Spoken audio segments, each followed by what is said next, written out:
Good evening, everyone.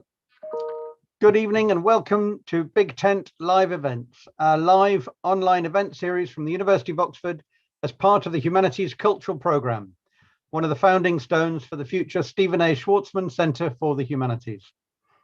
My name is Wes Williams. I'm a professor of French and I'm also the director of Torch, the Oxford Research Centre in the Humanities. We're continuing to bring this event programme online and hope that you are all safe and well during this extended and difficult time. Everyone is welcome in our big tent as we explore big ideas here together. I'd like to remind you that this exploration is also collective and that you can submit questions and comments for our speakers. Please type these into the YouTube live chat below and we'll answer as many as possible later in the session. In our first Big Tent live event of this term, we bring you a concatenation of rumour. In other words, a conversation between writer, filmmaker, and art historian Nana Ofori Atta Ayim and Professor of African History, Richard Rathbone. The discussion tonight will be the first that celebrates the paperback edition of Nana's celebrated novel, The Godchild. Nana and Richard will also discuss the interplay of academic life, academic research, and fiction, and how narratives are shaped and reshaped according to the telling and the tellers. To chair the discussion this evening, I'm delighted also to welcome now to the screen Dr. Laura van Braakhoven. Laura is the director of the Pitt Rivers Museum and professorial fellow at Linacre College here in the University of Oxford. Previously, she led the curatorial department of the Dutch National Museum of World Cultures, was senior curator for Middle and South America, and was departmental lecturer in archaeology, museum studies, and indigenous heritage at Leiden University. Laura's regional academic research has focused on collaborative collection research with Amazonian indigenous peoples and Maasai communities from Kenya and Tanzania. Yokotan Maya oral history, Mixtec indigenous market systems and merchant biographies, and Nicaraguan indigenous resistance in colonial times. In other words, it's hard to think of anyone better to chair tonight's discussion. Welcome, Laura, and many thanks for joining us tonight. You're part of the international network that we have here, some of us in Oxford, others elsewhere in the world. And so without further delay, I'll hand over to you to introduce our speakers and to begin the conversation. And all being well, if the internet holds out, I'll only return right at the end to say goodbye again. Over to you, Laura. Thank you, Wes, and thank you for having me. And I can think of 100 people who would be much better than me to have this conversation, because I think that the people that we have in the room tonight are such, of such eminence and work in areas that I am partly wholly unfamiliar with, but at the same time, I've been a great admirer of the work that both Nana and Richard have been able to bring to us. And I think I'm going to really sort of limit myself to make sure that we have the maximum amount of time for the conversation to introducing Nana and Richard. And then I'll start with Nana and then Richard, and then I'll hand over to Richard actually to give a presentation, a short presentation of 5-7 minutes about his book and his work. And then afterwards, Nana from Ghana is going to talk about her wonderful book of The Godchild. Now, Nana Ofori Atta Ayim almost doesn't need an introduction anymore. She's a writer, a filmmaker, an art historian, and really, I always wonder how she combines the many, many different aspects of the inspiring and exciting, the innovative work that she combines.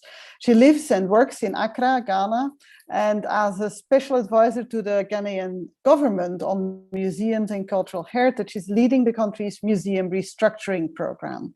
Now, she's also the founder of ANO, the Institute of Arts, and Knowledge, and she appeared in almost every newspaper, I think, worldwide, when she pioneered from ANO a Pan-African Cultural Encyclopaedia, one of the most exciting cultural conceptual rethinking of what museums might look like in the future, what they can actually be in a more sort of in another possible is also led by Nana. And this is a project called the Mobile Museums Project that to me really sort of illustrates that we can move beyond what is usually conceptualized at what museums are and what they should be.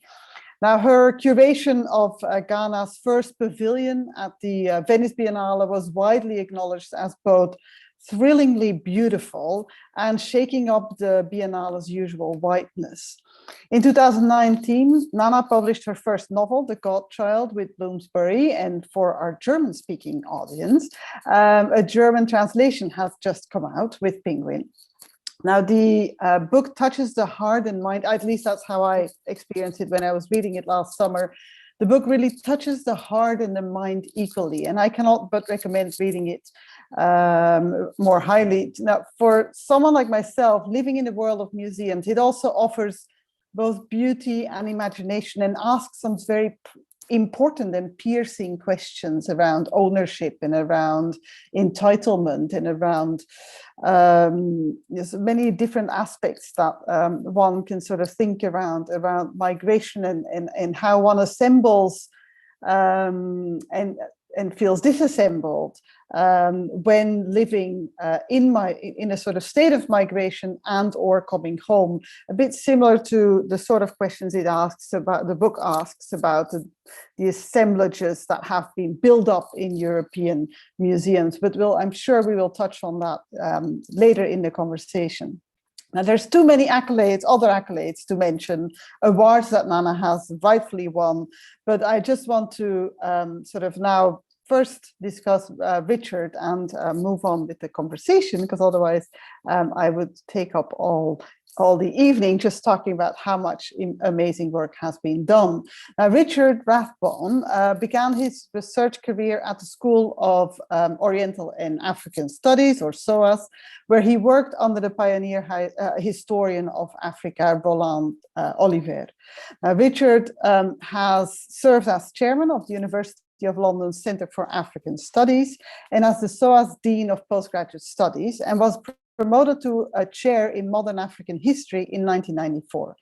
And then a series of research trips followed and fellowships that led him to Ghana and the University of Cape Town, Johannesburg, Harvard and Princeton, as well as Bordeaux, Lesotho and Toronto. Now, Richard's current appointments include Emeritus Professor and Professional Research Associate at SOAS, an honorary professor in history at Aberystwyth University.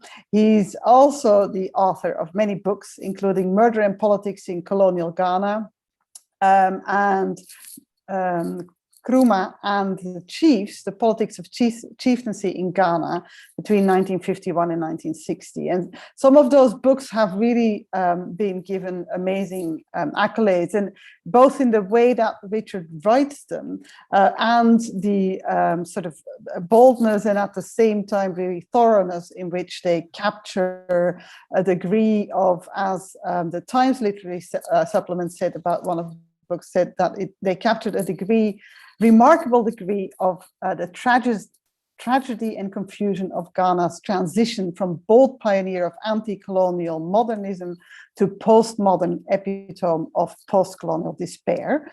The Sunday Telegraph talks about how Richard's book allows the reader to enter into the past in a way which history written on a grander scale sometimes does not, because it's more restrained, it's very scholarly and often almost elegiac in tone. And the Journal of Commonwealth and Comparative Politics talks about how his book has the pace and tension of an historical thriller and tells the story of a genuine watershed in British imperial history. So I cannot wait but hear how this conversation is going to take place, because there's so many different aspects within which the different books and the different ways of reading elements of history actually enable us to think more deeply and in new ways about how history has shaped. So Richard, I'm going to hand over to you and mute myself. Thank you, Laura. I got into this particular bit of my research career by being troubled by the domination in histories of 20th century Ghana, which is where I've done most of my work in Africa, the domination of 20th century Ghanaian political history by a single narrative.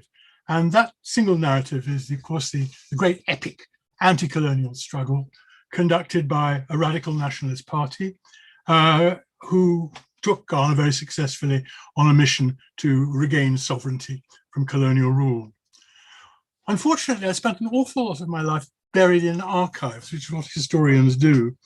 And a lot of the documentation, particularly in the Ghana National Archives, which was very much my second home, what emerged out of that immersion was at least as important as that struggle, the struggle that has the focus, the anti-colonial struggle. And that struggle is a struggle of a radical nationalist party, which becomes, after 1951, a government, a struggle against traditional chiefly government, chiefly authority, chiefly states. And the dominant narrative, the winner's narrative, insisted that chiefly authority was supported and even created by colonial rule, and accordingly joined at the hip. Colonial rule and traditional rule constituted a kind of unholy alliance, an ancien regime that deserved to be ousted. Now, the question that occurred to me, first of all, was that demonization of traditional rule entirely justified? And my answer, as a reasonably radical person, I think, was yes, in many ways it was. Traditional authority had indeed been bolstered by colonial policies, and those colonial policies had, in West Africa anyhow, relied on the devolution of many powers to these kingdoms, because it had devolved to them control over things like law and order, dominating over half the binary legal system in those states. And in some cases, these states had their own local police forces, their own local prisons. It had also, the colonial state, devolved to chieftaincy, chiefly rule, tax collection, sanitation, licensing of money lenders, letter writers, etc., etc. It goes on and on and on. And in some cases, these powers were exercised in a thoroughly undemocratic and self-serving fashion. I think we should make no secret of that, because I tend to romanticize the state we're going to be talking about, Nana's going to be talking about, possibly too much. In the oppressive quality of chiefly rule lies the roots of the disenchantment of many of the new generation of literate young people and their attraction to Nkrumah's Convention People's Party. This is the interwar period and the immediate post-war period of the 20th century. But what we knew about those kingdoms derived from a very fine, if limited, ethnographic corpus and the views of governments, both British and from 1951, Ghanaian. And I wanted to know a little bit more about traditional chieftaincy. And for a variety of reasons, I started looking at Akyem Abuakwa, which some people call Akyem Abuakwa, but wrongly. Nana and I would call it Akyem Abuakwa, not least because for 31 years, a long period of life, a generation, the tenant of the royal throne, and you'll see Nana actually is in the palace, the Ofori Atta I, where this man sat on his stool, sat on his throne. He was a very obviously very remarkable man called Nana Sir Oforiatta. He'd been knighted by the British in 1927. He did everything that it was possible to be as an African in the interwar period. He was on the colonial legislature, he was a colonial grandee and much of the literature, however, despite all of these achievements, considerable achievements, much of the literature wrote him off as a collaborator and as a colonial stooge. But are those labels of collaboration, stoogishness, justified? And I think not, because a massive amount of the documentation, and there is a huge amount of it, including his own archive in the palace that Nana is sitting in at the moment, argues something very much more interesting than that. First of all, he was a man who used the weakness of the colonial state, which actually had no physical presence in Akyem Abuakwa until 1908, he used the weakness of the colonial state to assist him in rebuilding his kingdom as a modern state. And when colonial officers arrived, as they did from 1908, he dominated them. He really did dominate him, not dominated them. He had them in his pocket. So much so as one of the most long-running district officers in Akyem Abuakwa was actually called Chebi Jones. He'd been, as it were, taken over by Chebi, taken over by the royal palace. Oforiatta's vision, I think, can be summed up by being a vision of self-sufficiency, the acquisition of modern skills, and especially literacy, progressive agriculture, and above all, the retention of control of resources. For example, controlling the access to mining concessions in gold and diamond fields in the state, the kingdom. And equally important, and I think Nana will have a lot to say about this, he really cared about the defense of his ancient culture, from which a lot of the sources of Nana's book come from. Basically, he got away with all of this because he was so much more clever than the colonial establishment officers. He was fluent in Twi, the language of the Akan people, and Akyem Abuakwa is an Akan state, fluent in both Twi and in English. And the correspondence between him, and there's mountains of it, the correspondence between him and colonial authority always shows him to be the stylist. He's the grammarian. He's the master of the case law's intricacies. He's the subtle debater, and they look so leaden-footed in comparison with him. He runs rings round them. And consequently, the colonial authority were intimidated, I think, to a certain extent by him. They deferred to his knowledge of traditional law, and that knowledge of traditional law was bolstered by the two massive tomes on traditional Akan law and customs, written by his no less extraordinary half-brother, the pioneer nationalist, the lawyer, the playwright, the journalist, J.B. Dankwa. His half-brother, as I said. So Oforiatta's political clout ensured that his opinions became ex-cathedral rulings. He's not alone in that kind of figure in a colonial state. There are a couple of others I can think of. The great Lala Sekuna in Fiji left his imprint on the colonial state in that kind of way, as did Apollo Kagwa in Uganda. All of whom were, I think, able to perform with such manifest authority that their understandings, their portrayals of, quotes, the native world, they were the ones that dominated. Now, after years in the company of Nana Oforiatta in written form, of course, he died before I was able to keep his company. I've always seen him as a conservative nationalist, and I think he was a nationalist. He was dedicated to what he called progress. He was dedicated to the development as well as the defense of his culture. And while he was manifestly a conservative with a small c, he was also attractively progressive. He built a school near Chebi, the Akyem Abuakwa State College, so that young Akyem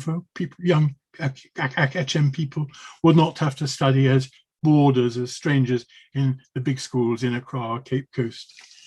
He was remarkable in the interwar period for being an enthusiast for the education of women, amongst whom were his daughter, who was to become Ghana's first woman doctor, and incidentally, the aunt to Ghana's current president.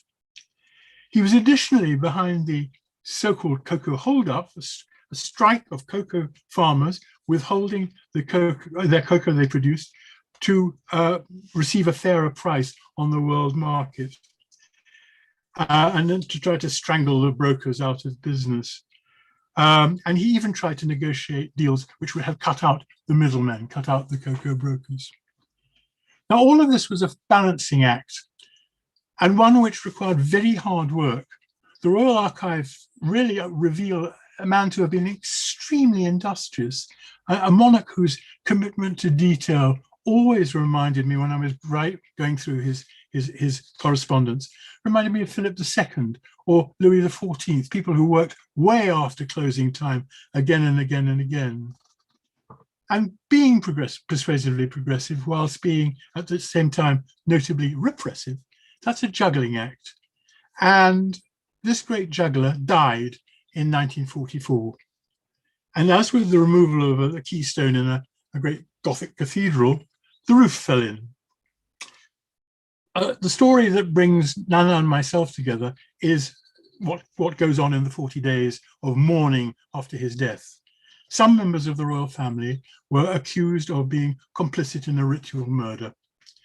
And Chebi, the capital city of Akyem Abuakwa, once the cynosure of the admiring gaze of the world, I think, lost the support of the colonial government while attracting the heightened hostility of the radical political party, which was effectively to govern Ghana from 1951 to 66. And it's that case, as I've already said, that brought Nana and myself into, I hope, productive and very enjoyable contact. Now, she brings to the narrative something that I can't, or a lot of things that I can't. She brings to that narrative insights which I could not and did not entertain. My account rests on the stories that are available in archives, lots and lots and lots of them, and from hours and hours and days of interviews and information gained from those interviews from only men. Women did not talk to me during the period that I spent doing research in Chebi, the period of time that I spent doing research in Ghana. She has, as a consequence, as a member of the royal family, she's the granddaughter of Nana Ofori Atta. She has access to what in Twi, the language of the Akan, she has access to what are called the things of the house, the family secrets, and in some ways, I suppose, the dirty washing as well.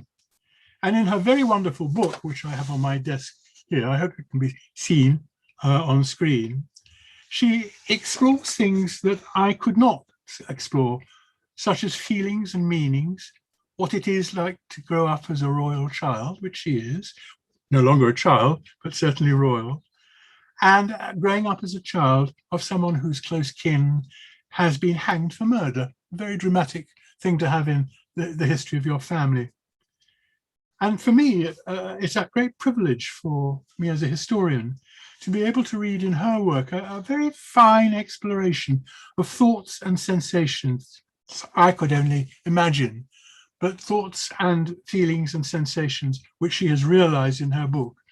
And in that sense, I think I hope that we are kind of complementary contributors to the understanding of a very extraordinary man, a very extraordinary part of the world, a very extraordinary culture, a very extraordinary kingdom. That's it.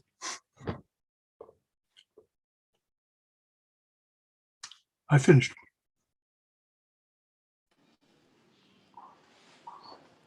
Hello. That is wonderful.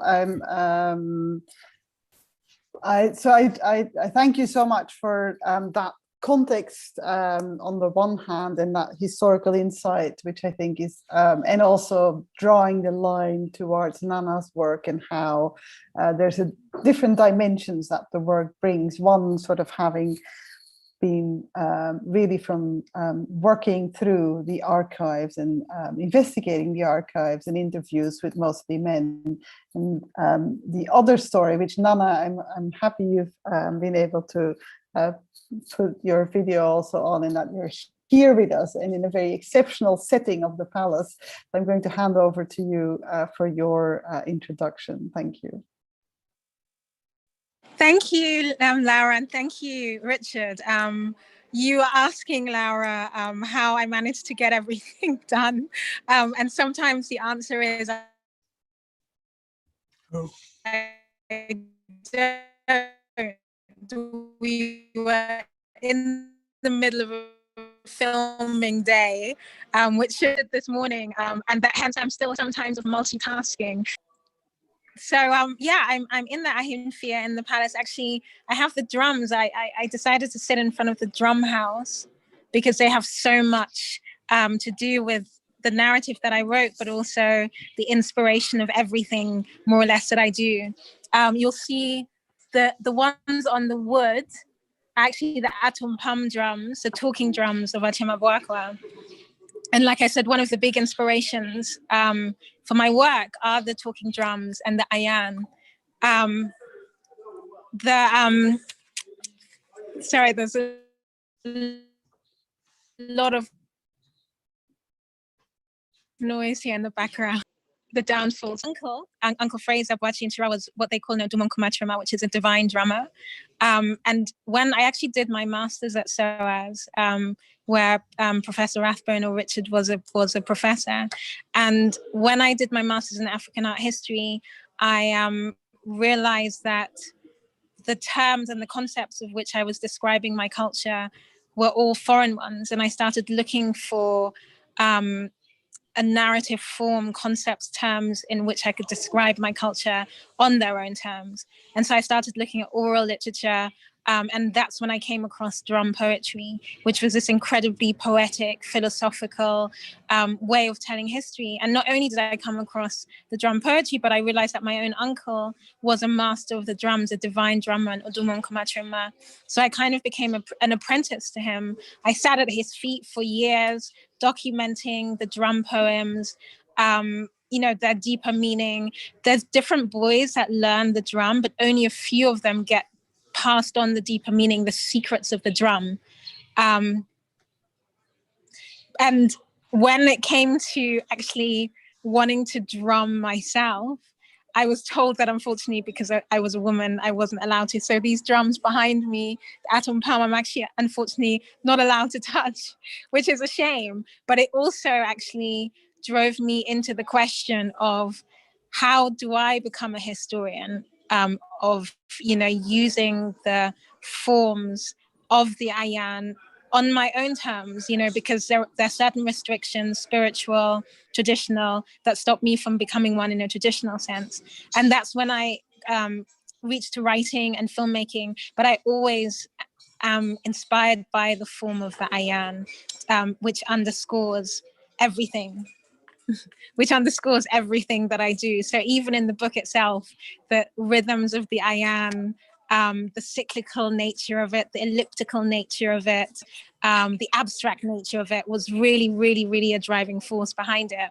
And then not only, and also my great grandfather, so my grandfather's father was also an Odumon Kumatrama, and there's, maybe Richard can speak about it a little bit, there was a great kind of schism between him and the reigning king when my great grandfather became a Christian and was driven from the kingdom and was basically, I think you, Richard, you likened it to the story of Jesus, where he was driven from the kingdom and had to kind of bring up his family elsewhere. Then obviously both his sons had a kind of reconnection with the kingdom in a very deep way. Another kind of source, obviously, of the kind of stories that I've told is Richard's own writing, both in Nkrumah and the Chiefs, and the one that's set here in Akyem Abuakwa. The book was, I think, 3 times as long when I first wrote it, because it had a lot of historical background, again, drawn a lot on Richard's writing. And so it's a real privilege to be sitting, not here, well, sitting digitally or metaphysically in some way here with him and to be able to talk about it. I'm going to read just a little tiny bit of the beginning of the book just to kind of set the tone in a fictional way. And then I think it would be great if we could actually have a discussion about some of the themes. I cannot remember how I first knew my life was not my own. It came to me not at once, not in words or visions, not in capitals or in imperatives or assertions, but as a perennial wordless whisper, a stream whose beginnings were beyond sight and whose ends I somehow seemed to carry. I looked over at him. He was the one they would have chosen for me, and yet I had arrived here by my own volition. I had watched in all these years on both sides from close quarters, as if at a poker table, too smoky, too male, too shrouded in codes I had neither the ability nor willingness to understand.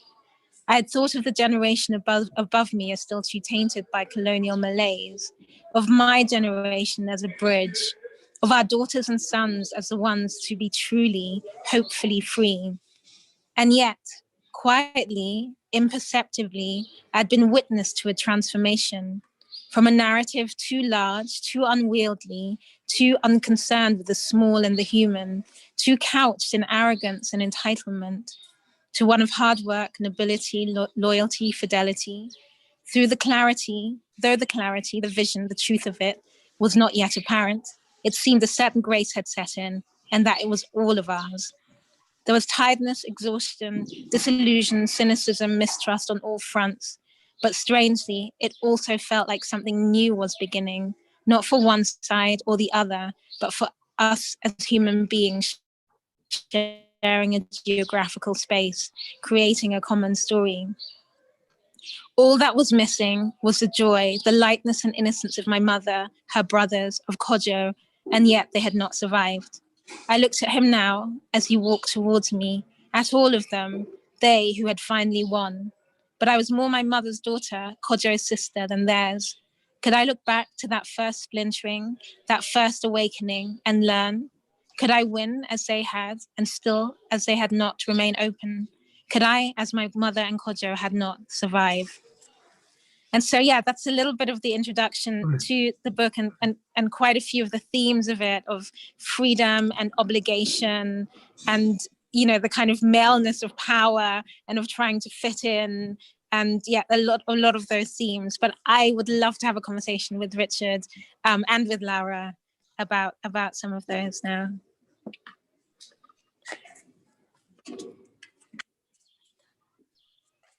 Richard, I don't know if there's anything you want to pick up on or say, or maybe I can ask you some questions, or Laura. I think Laura's in charge at this moment. Richard, Okay. I think Nana has given you a number of questions, and it would be really wonderful to hear what your thoughts are. So would you be able to sort of give some reflections around the elements that Nana has sort of brought, both around, you know, sort of her getting to know the history of her grandfather through some of your own work, and at the same time, sort of some of the questions that she also posed about sort of the piece that was written, which really has, you know, sort of made some of Maya's reflections in the book on how power is assigned. I suppose the question that I felt all the way through reading Nana's book is, what does it feel like to be royal? I have no experience of it at all. I'm a rank commoner, but there is something very special about being royal, and it's about oppression.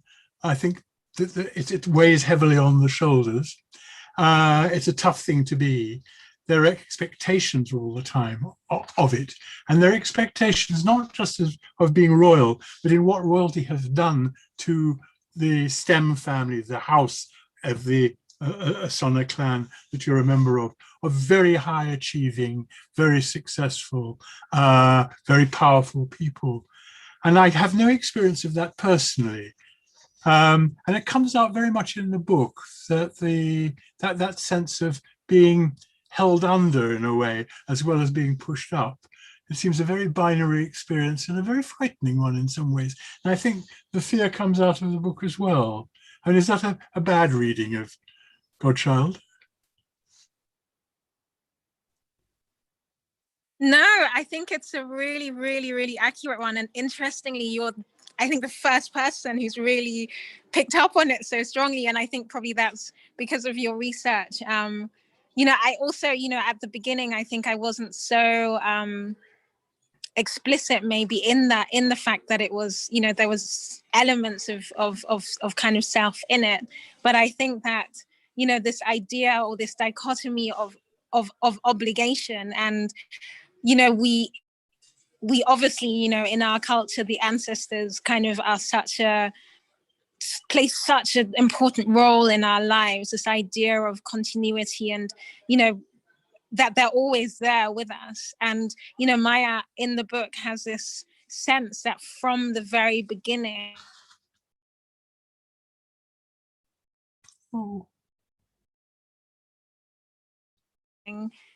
she has this obligation, she has these voices that are always, and that she kind of has to function of can she not be, and it's a bigger question of history as well, can one free oneself from the burden, from the obligation of history, both individually and collectively as well. And yeah, this is a question that I ask myself a lot, both as an individual, but also as a cultural historian. So I think it's a very, very, very apt reading.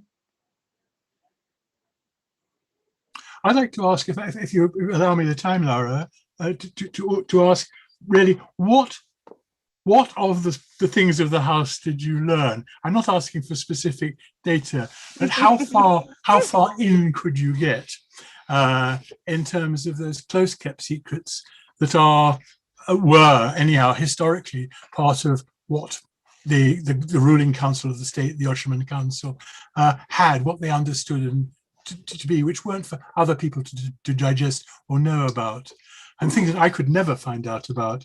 And I've also access to places I could never go to, which you can and I can't. And it's a very big chunk of experience and understanding caught up in all of that. What places look like, what they feel like, and what are the moments at which people say shush. I think that's such a kind of, it's quite a deep question in a way, because I think knowledge and secrecy and power are so closely interwoven, like not just in this case, but generally in all, for example, the indigenous knowledge systems that I've been looking at, is the idea that knowledge is such power that you don't hand it over easily. You only give it to those who are spiritually, who are who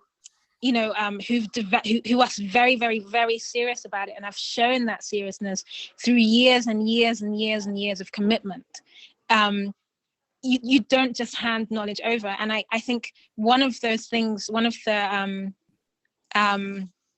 consequences of that guarding of knowledge was that, a lot of the time when researchers or anthropologists came in, there was the seeming death of knowledge because people just wouldn't talk, or they would mislead with knowledge. And I think it's a really interesting, not just in this specific case, but just generally, the notion of knowledge and of passing on knowledge it's just so different to anything that I learned in my Western education, where knowledge is such an explicit thing. It's like any knowledge, anything that you learn is good and it's linear, and the more that's said and the more that's visible, the better.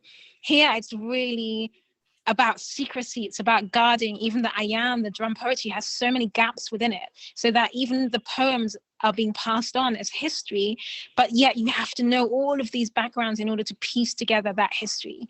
And so, to answer your question about how much I personally could access, it's been a long ongoing journey. I mean, I had a very, very, very close relationship with my uncle, which led me, into certain areas of knowledge that, he told me, for example, that I could never share. And I was like, but I'm a historian. I want to share, and in a way that's kind of the freedom of fiction as well, is that, yes. There's not the kind of hard facts, but that you can play with the idea of truth. And I find, and that's also why I ended on that chapter, the appendix, which was very, very, very heavily inspired. Well, I love that somebody described your book as a thriller, because I found that as well.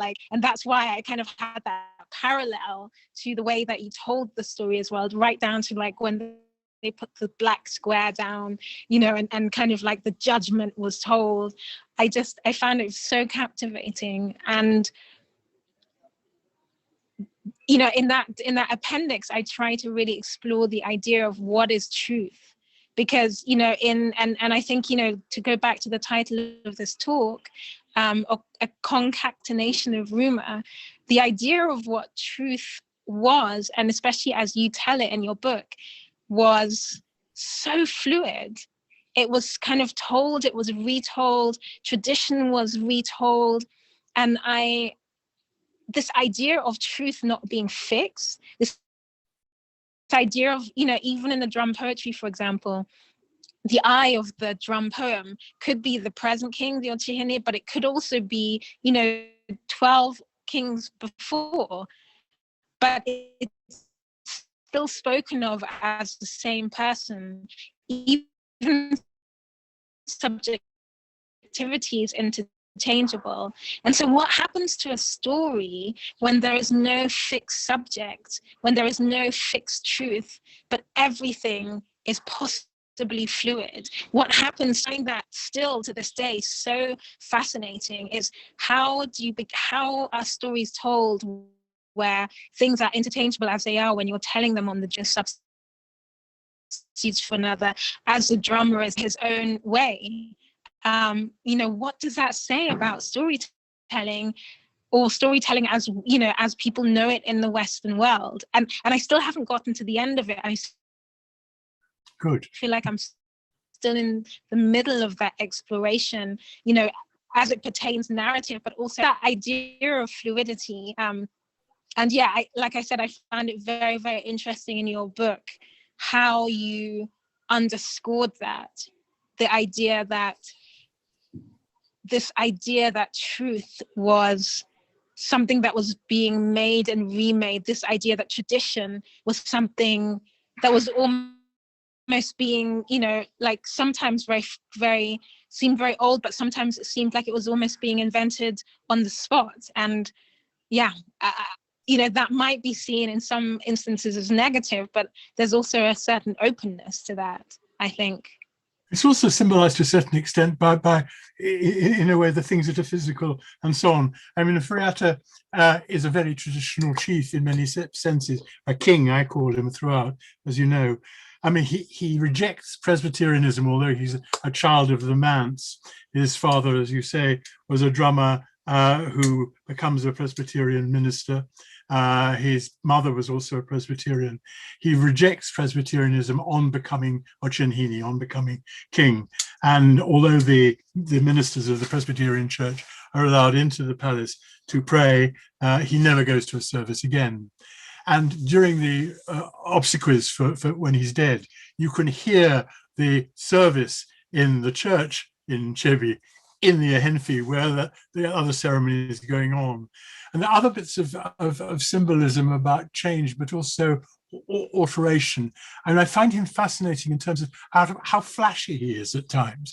I mean, this is a man who has hand-rolled cigarettes manufactured in Burlington Arcade for him with his initials on, which he gives to visitors. He loves big American cars, the last of which I had trace of was a Chevrolet with white wall tires, which is absolutely splendid, I think. And the fact that when the telegraph is built, which is actually a space bridging idea spreading device in many senses, the line of the telegraph goes right over the mausoleum of all the dead Ochenhini. That the symbolism of that is very, very marked. And it's but yards away, feet away, meters away from a tennis court that he had built, an all-weather tennis court built in the palace grounds, which is sadly overgrown when I last saw it. And I love all those disjunctures that go on between, as you say, the falsity of, obviously the falsity of the notion of tradition, but also the falsity of the notion of modernity. It's the meld that's exciting and the process that leads to the meld that's exciting. I don't know whether that makes any sense.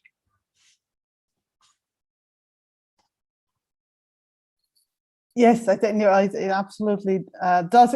I was wondering whether I could weave in one or two questions from the public, because Nana, there's a question. Yeah, absolutely, and it actually.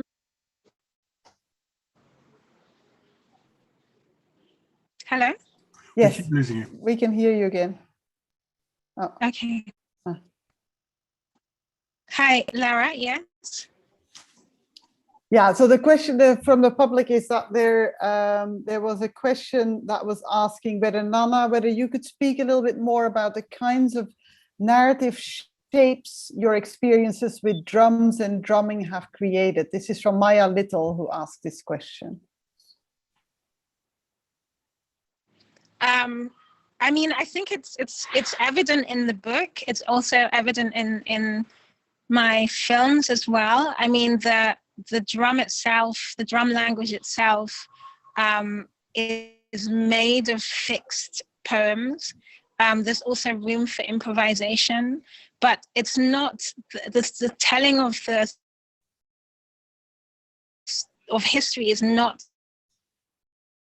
as we know it in a linear fashion of, you know, which started in 1066 and then went forward and these wars happened, and you know, it kind of tells of those appellations of that ruler, and then it jumps to the present ruler with the same appellations, and then it interjects with kind of an interlude. And it's just, I mean, for somebody who comes from a very formalistic point of view, it could seem very chaotic. You have several drum orchestras happening at the same time, and then suddenly the drummer starts speaking to the dancer in front of him and interjects.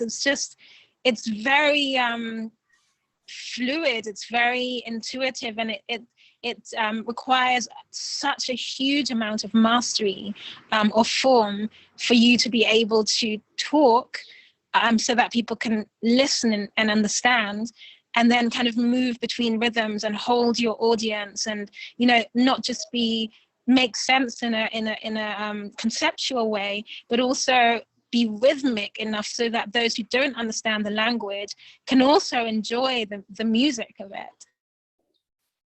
Could one say that in the book that's exactly what you do, right? So you there is that sort of rhythm. I mean, it's an extraordinary.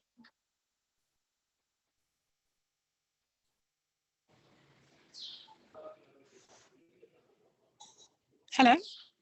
Yeah, there's moments that we're probably not, that we're losing each other, or at least my internet connection might not be very stable. But I was just wondering that in your book, that is also very much that rhythm, and that sort of change of rhythm very much also happens in the book. And you were saying earlier that your book was, you know, 3 times as long originally.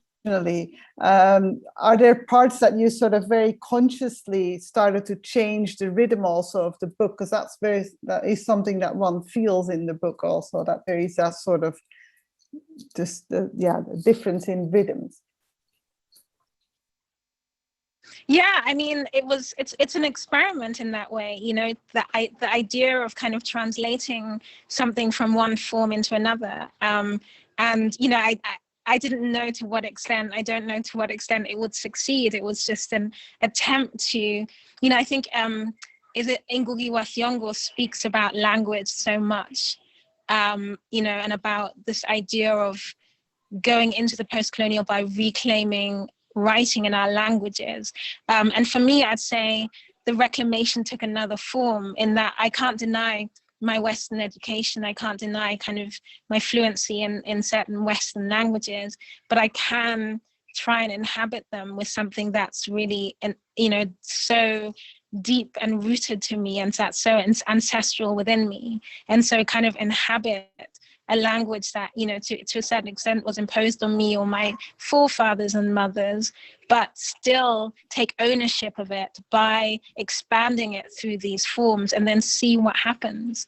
I think in one of the indigenous knowledge systems that I am looking at, one of the Ewa ones, it said something like language, I can't remember the quotes exactly now, but it said something so beautiful about language bringing you back to the harbor of self or the harbor of the soul. It was very, very, I can't, from the Ewa, it was very, very beautifully put. And I think that, you know, there's this idea, or at least I felt that idea sometimes growing up, that language, for me, something, and I think I gave Maya that a little bit as well, that kind of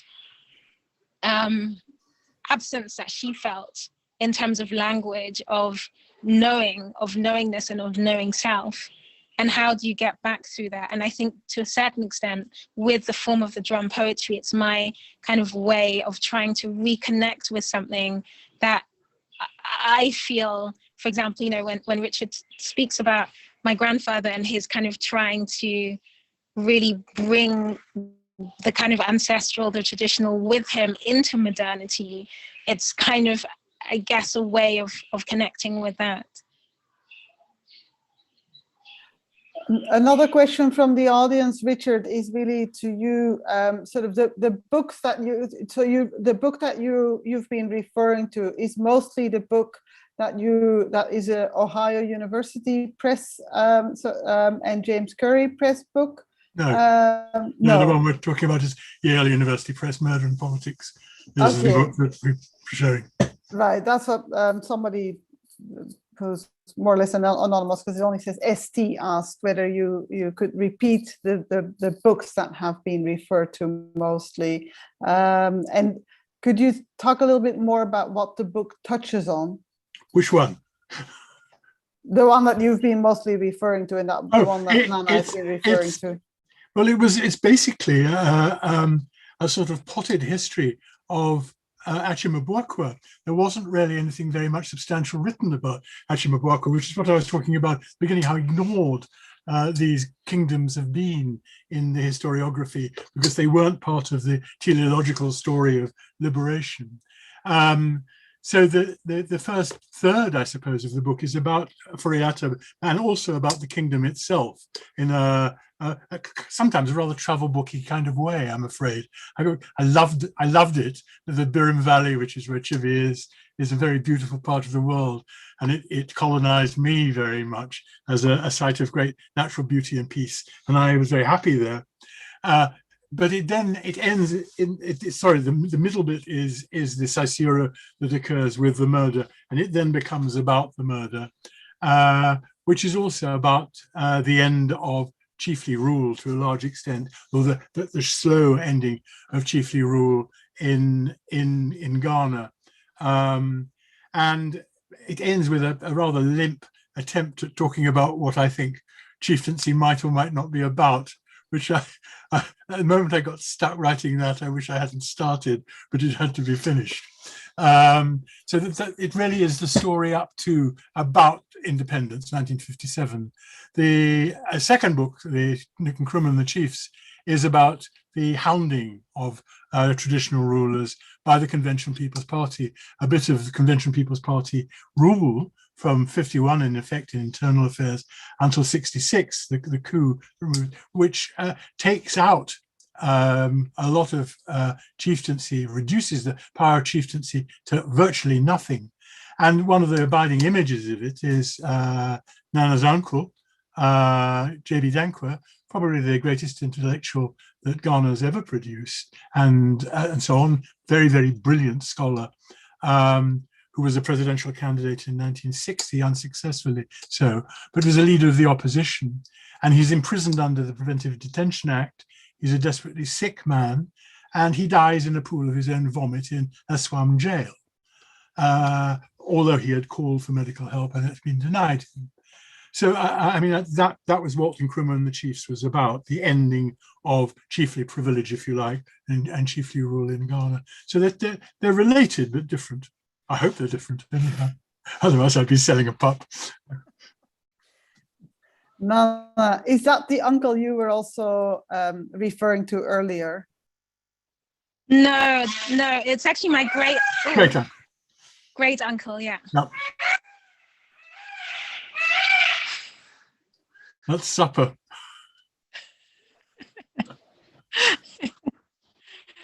Yeah. It's you use that word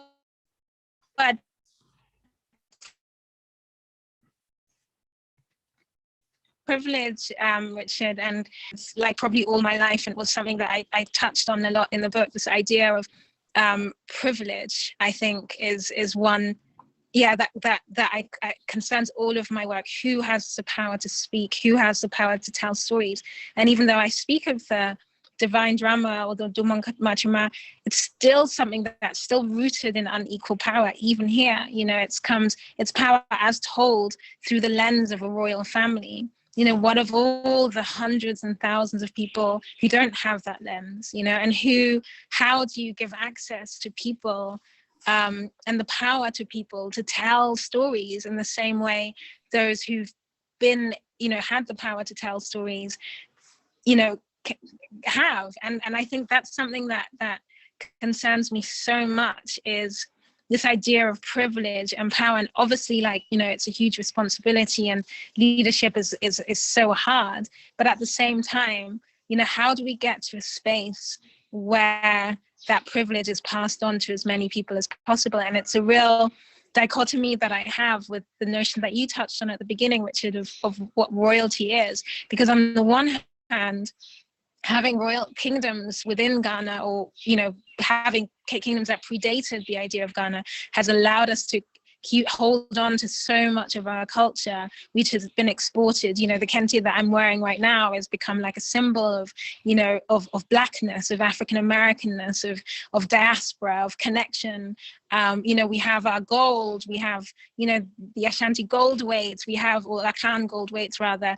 There's so much that's been passed on, including the Ayan, because of the notion of royalty, because it's a concentration of power, but it's also a space in which learning, culture, etc., was concentrated on one hand. So it's allowed a lot of history, a lot of our culture, a lot of our sense of identity, and a lot of our sense of self to prevail despite and through colonialism. And yet there's still the kind of discomfort of it being a very tiny bracket of the population, and the kind of injustice and unfairness of that, and how do you begin to deconstruct that? And that's only within our small, you know, privilege. Also then obviously when it comes to race and class, etc., outside of our small country, it becomes even more complex. But I think that dichotomy is something that I find incredibly challenging. I don't know what you think of it. I think generation needs to be fed into that too. I mean, there's no more insulting put down about things that you can and can't do than the insult which you've never had to suffer, which is that you're a small boy. Namely, shut up, you have no right to talk about this because you're not old enough and mature enough to have any kind of opinion. It's devastating when it happens, and I've seen it happen. It's like a slap in the face, and it's very powerful.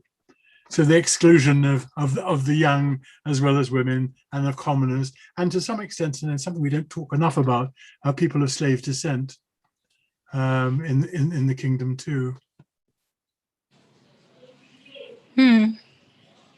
Yeah.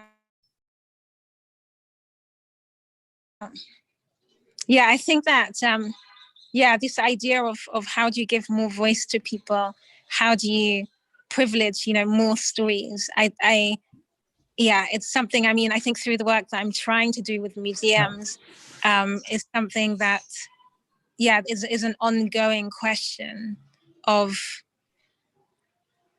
how do you make, you know, I think that the notion of royalty in itself is not necessarily harmful, because it's about a kind of, I guess, a divine sense of self, or like a divine sense of rootedness and belongingness. But, you know, everyone should have that. Yes. You know, that's that song. We should all be royals. Like, you know, everyone should have that as their birthright, not just a few. That is a beautiful note to end on, yes. Nana. It's and I'm going to, if you know, unless there's any sort of urgent questions that either of you would like to discuss still, I was going to invite Wes to come back in, and I just love that thought of, on the one hand, that divine sort of feeling of belonging, and at the same time making sure that that is actually shared with everyone, so that everyone can feel that way, that there's still quite a bit of work to be done in all the different places, I think, that we're all located. But the work that you're doing, Nana, with the mobile museum and the restructuring of the whole museum world is such hopeful work that it really leaves us with a lot to look forward to. So thank you to both of you for what was a wonderful conversation that was too short, but absolutely brilliant amounts of elements that were being discussed and touched on. And Wes, I'm going to hand over back to you. Thank you. That was indeed a wonderful discussion, and I love the ending where we got to where everyone should be royal, it kind of reminded me of the notion of the priesthood of all believers in a way. There's a kind of, you know, a commonality across there, but something very special in there at the same time. So thank you to our wonderful speakers, Nana and Richard, and also to Laura for chairing so brilliantly in what was a pretty tough internet world in some ways. People were coming in and out, but I think we stayed with it, and thank you so much for navigating the storms of that particular bit of our discussion. Thank you also for the viewers at home, and to all your comments and questions. And before I do a little sort of sign off about next week or the next time, once again, thank you so much to Nana, Laura and Richard. Our big Thank you. Okay. Thank you. Our Big Tent live event series will continue here again in a couple of weeks' time with a bumper section of theatre. First on Wednesday the 12th at 7:30 p.m. we will have Ariane Nushkin in conversation with Katie Mitchell. And then on Thursday the 13th at 5 p.m. We'll be coming to you live from an Oxford venue and joined by the award-winning playwright and actress Lalicha Chakrabarti. I hope that you'll be able to join us then again. But for now, many thanks again to all our speakers for being here. Thanks to you for turning up, and goodbye for now. Thank you.